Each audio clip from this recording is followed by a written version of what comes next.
First time across, I was a pollywog. Became a shellback. Every time I crossed thereafter, I was a shellback. As a shellback, I got to be on the royal court. King Neptune, Davy Jones, all that bunch, the princess, the baby, all these people, the wogs had to appear before and kiss their feet and beg their indulgence, or else they'd be beaten and sent to the back of the line to be beaten some more. And for my job, I sat next to the royal princess. I guess I was her love child. But I sat there and I was wearing, basically, I was wearing skivvies, but I had a towel made up to look like I'm sitting there in a diaper. No shoes, no pants, no shirt. And the reason I got to be the baby, because I was one of the fat boys. So I got the big belly hanging out here. And I sat there, and they would come down the line.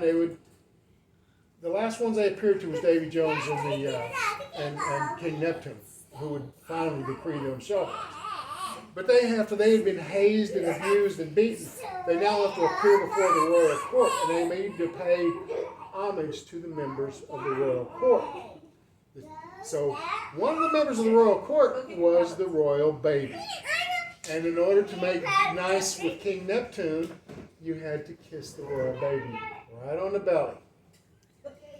So to make this interesting, to prove they had kissed the baby, I would stick a black olive in my navel.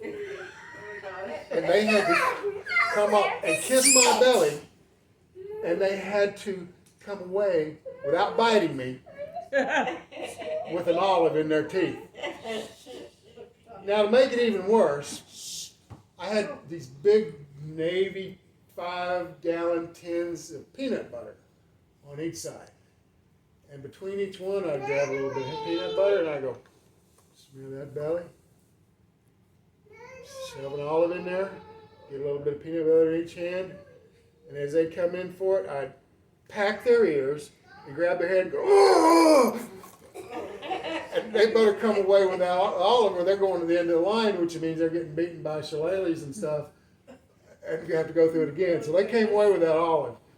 Oh my God. See, this was the pre-political correct Navy. Now, if you got women on board ship, you can't do this stuff. I mean, we went so far as you'd blindfold some ship members if they were real dirtbags or well, case in point. The ship's master at arms was our ship's board police guy. He was in my department, but I always ripped on him, and I knew he was telling me, all right, Brown, you just keep mouthing off. On Shellback Day, I'm going to bust you, you know what. That morning, he shows up. Boom, boom, boom. I'm in the bottom bunk, and he goes, get up, Brown. What? Get up, get dressed. Put your pants on backwards and inside out. Put on a t-shirt. You can tape some shower shoes to your knees because you're going to be on your knees all day. And I go, fine. And I start getting dressed, and he's smacking me with this piece of a fire hose. It's called a shillelagh. They tape on it. Take on a fire hose. They cut a 36-inch length, and that's what they beat us with. But he goes, and I had ticked this guy off. I'd been agitating him. And he goes, now sit up. And I'm on my knees. And he makes me sit up. And he pulls a can of red spray paint out, and he goes, and he just sprayed some big red S on my chest. You know what that means, Brown? I look at it and I go, I'm Superman! Smack! You got a special case on your knees. Not only that, you're going to be my dog. And he put a collar on me and a leash. And I was the master at arms dog the rest of that morning. He drugged me up, made me crawl up to the mess decks and eat the foul green eggs that they make special for that with the bug juice with no sugar, which is Kool-Aid with no sweetener, and make you drink. That's nasty, nasty. Captain comes on the mess decks. And he's kind of inspecting, looking around. Boy, you guys are really messing with these guys. There's guys in sad shape. We all got our pants on backwards, taped to our knees, t-shirts. Someone's got an S on our chest, and we're just looking bedraggled. We've been beaten and abused. And the captain walks up to this chief master at arms and goes, what do you got here? Petty Officer Creel? oh, this is Petty Officer Brown. He's my special case, and he's my dog. And the captain's standing right there. I'm a dog. Screw it. And I'm on all fours, and I just kind of hike my knee up on the captain's leg there. Until they notice me, and the captain looks down like, holy you. Creel was like, you son of a bam, and starts beating me right there. See, we couldn't have done that stuff with women on board. But it was crazy. Yeah.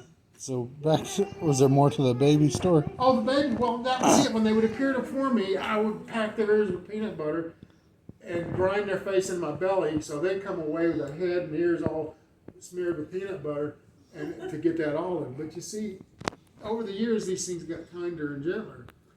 Because the first time I went through it, and I had to kiss the royal baby, they didn't use peanut butter. They used bearing grease. Ooh.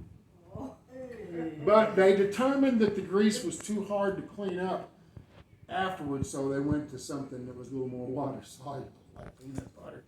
That's still hard to clean. Yeah. Did you ever get all the grease out of your ears? Oh, eventually. Yeah.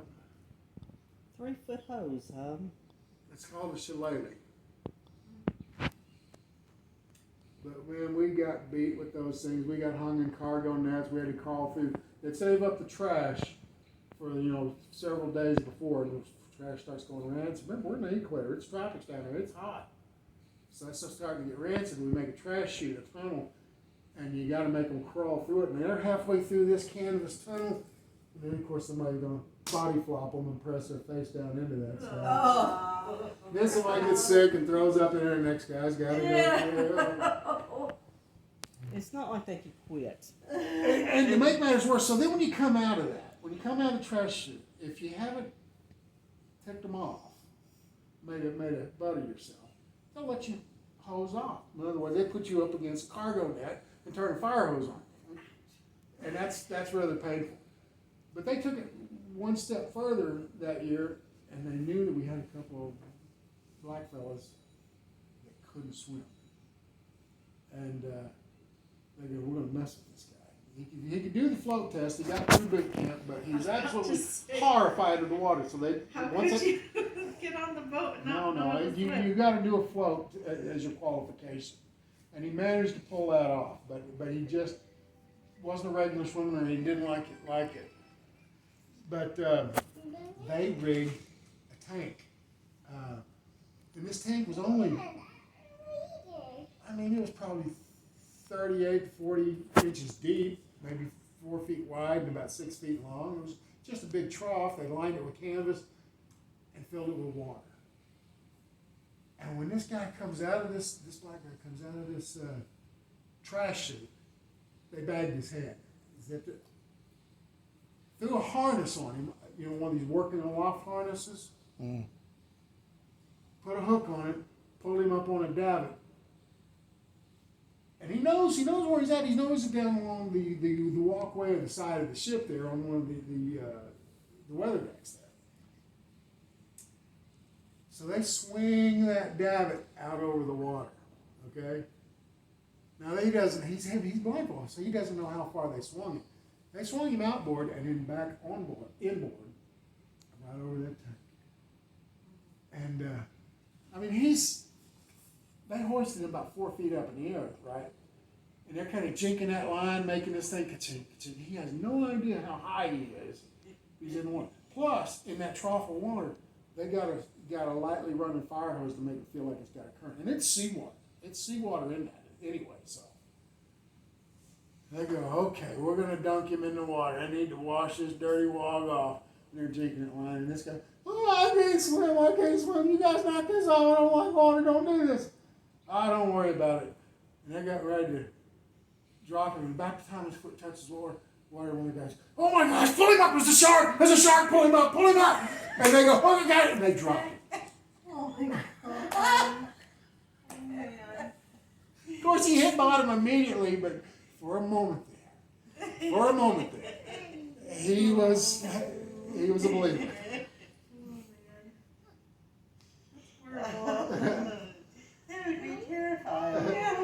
it's So your childhood was just kind of training training for the Navy. for the Navy, yeah.